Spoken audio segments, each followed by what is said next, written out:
आपण या प्लॉटसाठी काय काय वापरलं होतं? आता तुमचं जे के सॉईल कृषी क्रांती खत कृषी वापरलं. क्रांती खत वापरलं आणि त्याचा परिणाम मला असा जाणवला हां. का काळोखी फार वाटली हां. आणि पानाला जो तेज हां, असं धारदारपणा. काठरपणा आणि त्याला जी धार आहे हम्म. ती मला उत्कृष्ट वाटली.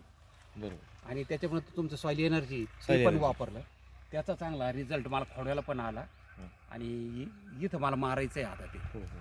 तर म्हणलं पाहू मग काय रिझल्ट येतो ते पाहायचं. खोडव्याला आला मला आणि result. आपण त्याला ब्रँच एनर्जी न्यूट्री एनर्जी पण मारली मारलेले हा ते दिलं ना. हां. हा ते त्याचा काय रिझल्ट वाटला? ब्रँच एनर्जी गेटअप चांगला घेतला. गेटअप चांगला घेतला. हां. म्हणजे पांढरुणलं पानवरून आणि धारदार आली. धारदार आहे.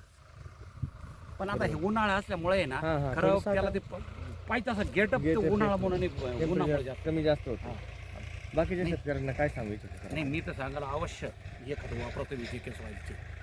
आणि ही एनर्जी वगैरे किंवा ते काय मायक्रोट्रस असं हां, हां. ते प्रत्येकाने वापरलेच पाहिजे. कमी खर्चात आहे कमी त्यामुळे- खर्चात येते. हा एवढं मात्र खरं खर्चात आहे, चांगलं पीक येतं. ते प्रत्येकाने वापरायला काहीच हरकत नाही. धन्यवाद. धन्यवाद.